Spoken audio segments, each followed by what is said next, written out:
guys, I just didn't want to leave you hanging after we made all these gorgeous pages. So why not do a little experiment here? And I'm going to dive into showing you what Lush Landscapes is all about. I want you to see the layers. I want you to feel the expression, understand the marks that we like to make, just letting it all out. And instead of creating something realistic, we're gonna create an impression. It may seem like a cliche because that's where the Impressionists all came from. Their work was an impression of the land, of what they saw, and we're going to push that into new realms now.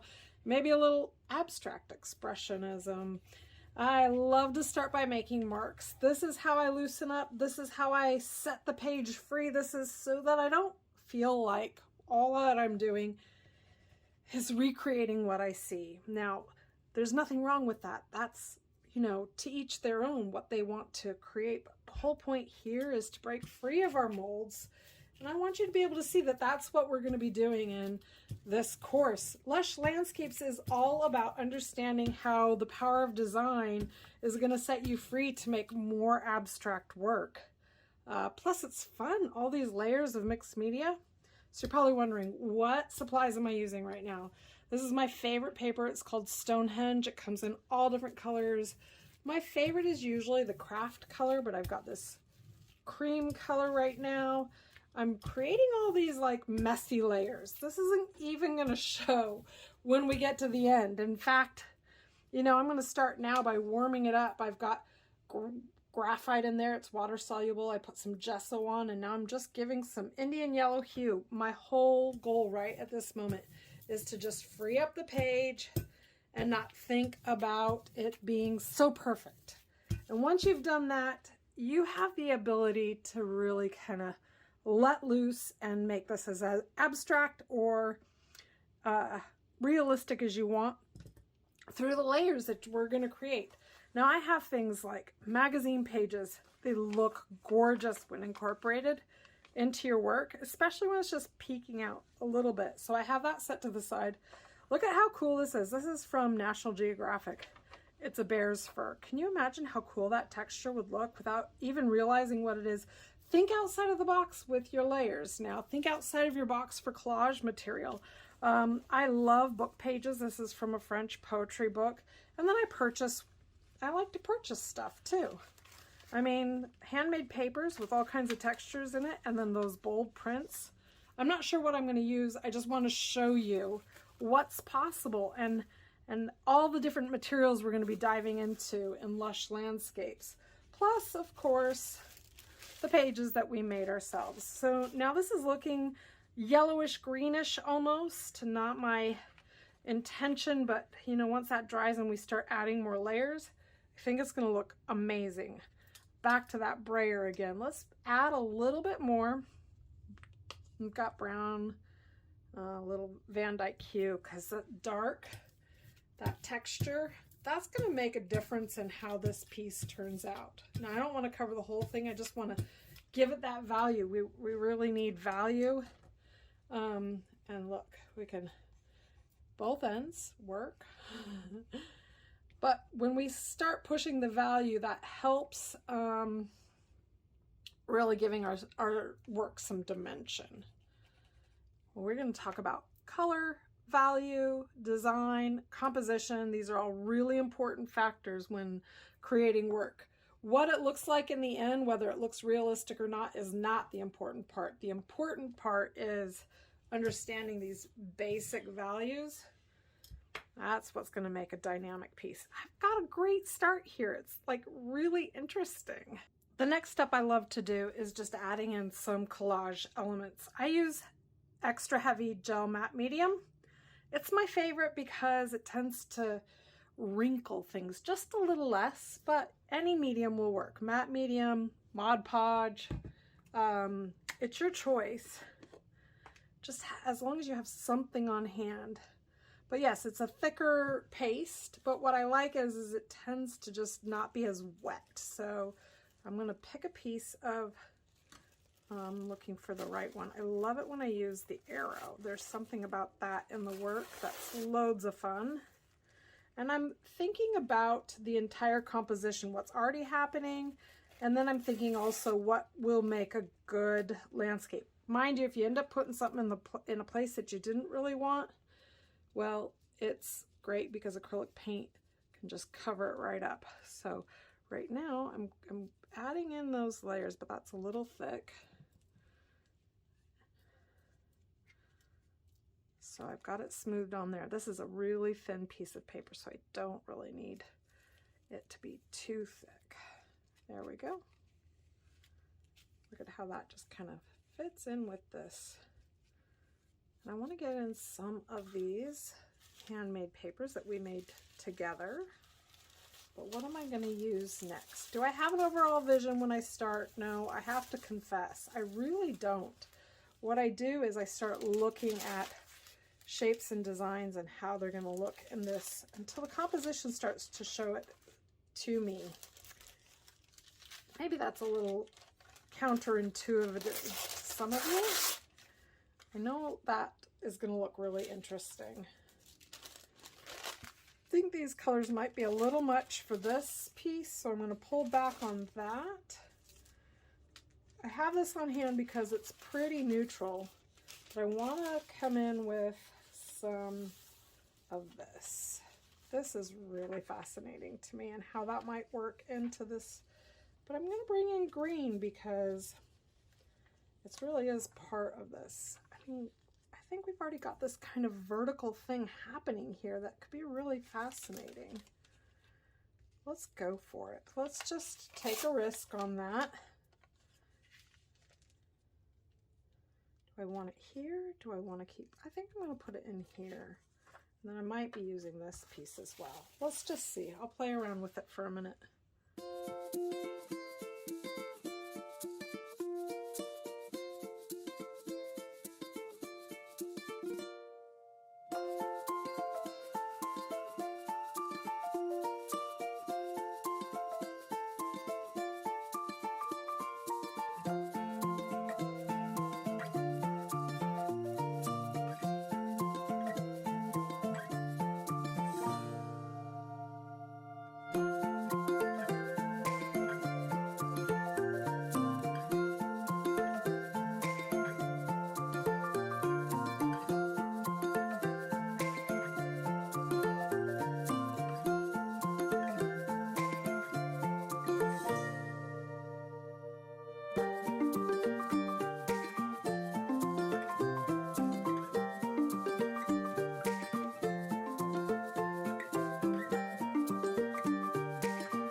I'm going to continue with a very limited palette. I always prefer to use fewer colors than more, and that's because we're going to end up with more harmony. I have green gold, sap green hue, Payne's gray, Titan buff, Indian yellow hue, quinacridone nickel azo gold, and violet oxide, which is probably about 2 or 3 more colors than I would usually use. But what we're doing is pairing up families of light and dark green. I've got Payne's gray here so that we can continue to push maybe the values a little bit. Of course, let's not forget we were also using the Van Dyke brown hue when we put a few layers in here. Indian yellow hue is what we started with I'm going to play around a little bit. Quinacridone Nickel Azo Gold is very similar, but it's got a little more orange undertone, and violet oxide just to give it some red. So we do have our blue, red, and yellow, but they are very earthy, muted colors. Titan Buff is a great neutral. Sometimes I use that instead of white, but I do use my Liquitex Professional Gesso as my white. So we're going to keep moving on here and see what happens now that these layers are all dry. We want to create more texture and interest. So the first thing is it's not really looking like a landscape, but we want to push those boundaries just a little bit. So I'm going to get my big brush and we're going to just play with some of these layers and see what happens when we run a little bit of color over this. So that, you know, we're just playing right now and seeing what happens when we get this moving. And now I'm going to come in with this pink color, which I really think is quite pretty. So I'm kind of leaving a little bit of it. It's that violet oxide mixed with Titan Buff. See if that might end up being my sky. I do like my pink skies. Skies do not have to be blue, people. Now when you feel like everything's getting a little too uniform, get that brayer in there and let's kind of push things back a little bit. See how that's giving it more texture and it's kind of creating more interest. Now I just wanted a little bit of that color. I'm not going to go too much deeper with that because I am going to bring in my greens. I am making at least that traditional choice of green for landscape. And I just want to play right now, so I'm getting some color in. I'm holding my brush at the back side here and seeing how I can pull this so this feels a little more blended in. So I'm just kind of making some marks. Again, we don't really have to define anything yet. Right now the goal is to just kind of get in there. You know, seems so like counterintuitive. No plan, no nothing. I've got my blue there. Now something's happening. Some sort of plan is happening. There must be some idea happening. But in order to keep that from being too serious, let's get our smaller brush. This is how I keep things fresh. Just making fun marks. Do you see how all these earthy colors together look quite fascinating? You're like, but Kelly, it doesn't look like anything yet. Let these layers build. Let them build. If you feel like it's too intense, this is a paper towel roll for automotives. It doesn't have the texture in it quite the same, so it's a nice way to kind of pick up some of that. All right, I'm letting these dry just a bit. Let's get a little more there so our eye kind of makes it all the way across. And what I want to do is get my stencil out, because though we've created pages with stencil, now we're going to push this. These larger organic stencils are really quite exciting when it comes to adding them to your work. And I use them a lot in Lush Landscapes, especially as we go bigger and bigger. That looks like it could be a lot of fun. So let's play with that and see what happens next. I'm using a stiff flat brush, mostly dry brushing this, and I need lighter colors to kind of push back what's under here and maybe some opaque colors. So that's why I'm mixing a little bit of that quinacridone Nickel Azo Gold with the Titan Buff.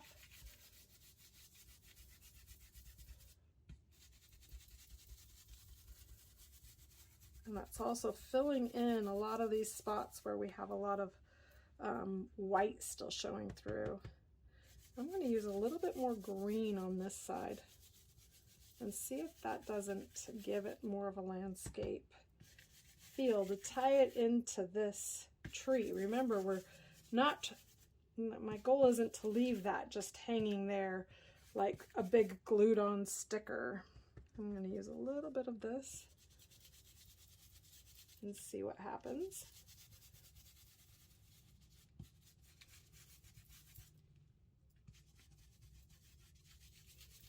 that Payne's gray with the green kind of creates some really interesting look. Yep. So now we've got all kinds of lines happening. That's creating some visual interest, and this is starting to integrate here.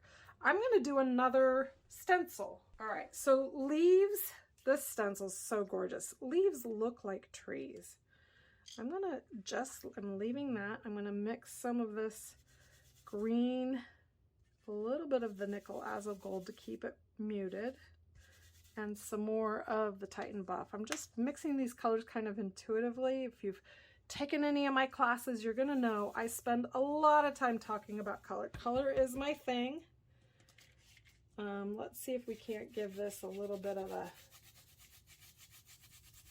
nice mix.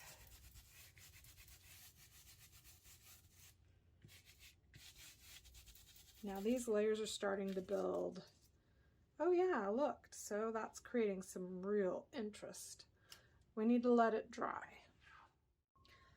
I love what's happening so far. It kind of looks like there's an arch and we're kind of going through the garden gate here. However, I am getting a little dark. That happens sometimes. We push and pull those values. There's still a lot of value going on here, but what I really want to do is kind of get in here. I'm going to test these colors. Let's see, that's white. But I think I like the look of the Titan buff a little bit better. Certainly not light enough. I want to go really light. Really push it into the pale. Maybe a little bit of orange. I'm just kind of pushing this. I want to actually use my rubber paintbrush and kind of get in here and start creating more interest this way.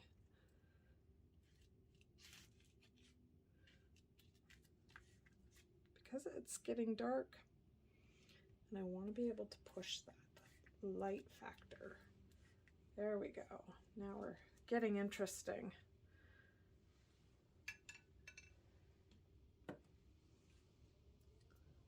I'm mixing this. This little, it's called barvati.com. You can find it yourself if you are interested in playing with something other than your regular.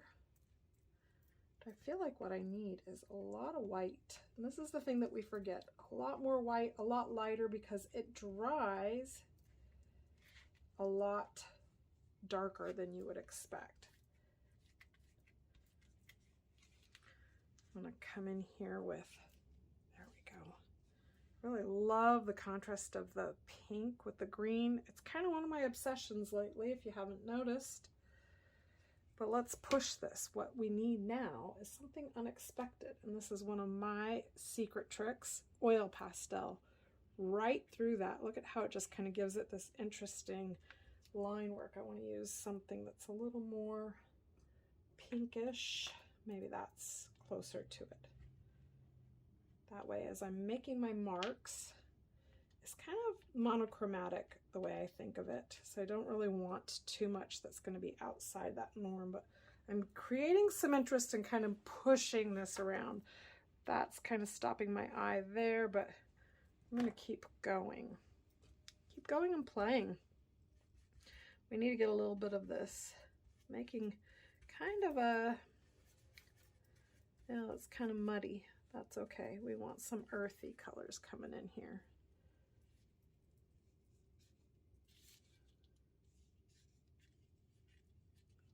See how I'm gently using my brush? I'm trying to not paint in a painterly way, but more in a kind of pushing the boundaries a little bit here. I need more light. Ah, here we go. Let's see. To scumble back, it's kind of pulling some of the paint back to make sure some of the parts that you love are still showing. So what I'll do is I'll take a wet brush and kind of just wipe back. That's a sharp line there. There we go. Now we're pushing that back into the page. I like what's happening. I feel like that warmth still needs to come through. So I'm going to pull out which color am I looking for? I don't think the Indian yellow is going to work at this moment, so we'll bring back a little bit more of this nickel azo gold. It's a great color, and I'm going to go ahead and make sure that I have something light to mix it with. Let's see, maybe a smaller brush. So oil pastels are like one of my magic secrets, but that's not the thing that I'm waiting for. Is I'm going to show you a color trick. But I'm playing right now with the oil pastels because I love the layers and textures and richness. It's a very pure color when you're using oil pastels. It really gives the work, it lends itself to create quite a bit of interest. I use it in a lot of my artwork. Online, you'll see me mixing it or using it straight. I've even taught a course purely on the magic of oil pastels, of course. I'm going to play with this pink just a little bit more. I'm actually going to choose a different, see, this is the one I was using, violet oxide. And we're sticking with these earthier colors. I'm switching to alizarin crimson because I really want that pinky color to come through. I love pink. I just love it. I don't know. I used to not love it, and now I love it. But you're going to find in Lush Landscapes, we're going to push the boundaries on all colors because if you didn't think you liked pink and then you find a whole new way of using it, that's going to change everything for you. I'm going to see how much more pink that is. I'm going to add some white. It might need just a little toning down. There we go.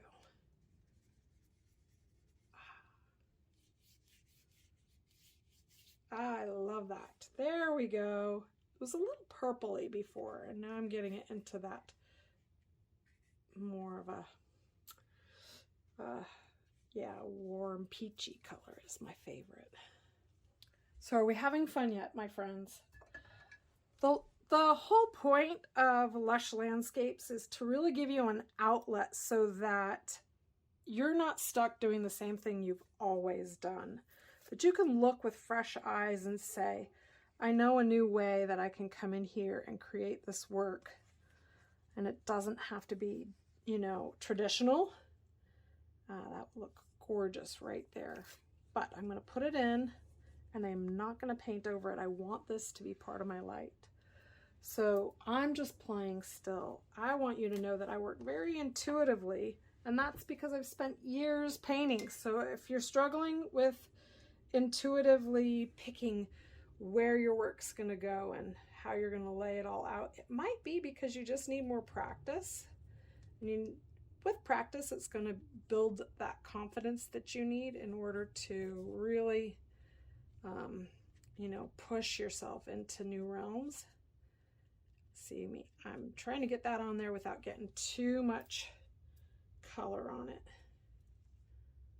And I just want you to know in my courses, I'm going to give you the tools you need so that you can push past the ordinary and get into this kind of really fun, funky way of thinking about your work. That doesn't have to be so confining, you know? So these are the rules and this is how it's going to go. And next thing you know, you're like, it's just all the same. No, I want it to be fun for you. I want you to be able to see the light, that this is your work and this is, you have the ability to really push in and, you know, take risks. There you go. That's what I'm trying to say. Now I know what needs to come next. It needs to be a little bit of a bold look. We've got this kind of pushing through here. Might need a little bit of a bold pop with our darker color to create contrast. I think it needs a few more polka dots. I'm going to take this here. I don't need quite such a big piece. I'm going to roll out a little bit. I'm going to mix both of those. I don't really care which one as long as I have that dark contrast.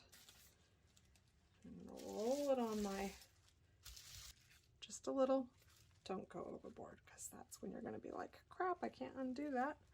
But it's okay if you can't undo it, because you know what? You can always cover it up. I'm really enjoying these colors, but I'm still finding a way to tie it all back together. So my plan right now is to bring in more light again. I've got my white Liquitex gesso, and I'm mixing it with a little bit of the Titan Buff, so it's not too creamy, not too white, hopefully just right. And I'm blending it out here with the brayer, and my goal is to bring in right through the middle here and keep this moving. Still playing with this. I rubbed back just a little to show you that fur is there. That color pink is still matching too. So we have the polka dots from the paper we made, some of the green showing through. So I'm just kind of seeing what kind of last bits I can do to pull this baby together before I do the magic trick, which is honestly, for me, it's taking all these beautiful neutrals and giving it a pop of color. I've got all kinds of fun things happening. I love that paper that we put there. This texture through the middle is quite fascinating. I feel like it just kind of needs a good scribble. Yeah, that helps. Sometimes just a good scribble, give it a go. And maybe some more light here. Now, there does come a point where stopping is a good idea. And what I really want you to think about is that you need some time to play, but then you need some time to let it go. So I'm going to show you my last little pop. We've got all these neutral colors. The pink's a little bit on the pink side, the green's a little green, but most of these we've been using from very neutral colors. So now I'm just going to give it a really surprising mark or two that you weren't expecting, bringing the eye around, and then maybe that'll be enough for us to say, well, our job is done here. So what do you think? You're going to join me in our Lush landscapes so that we can keep playing with these ideas and pushing through. Work bigger, work on multiples. We've had a lot of play today. I hope this little fun peek into my world has been useful for you and maybe piqued your interest, because it's time for you to be able to let loose, create work that you've always wanted to make, and have fun while you're at it. I'll see you in Lush Landscapes soon.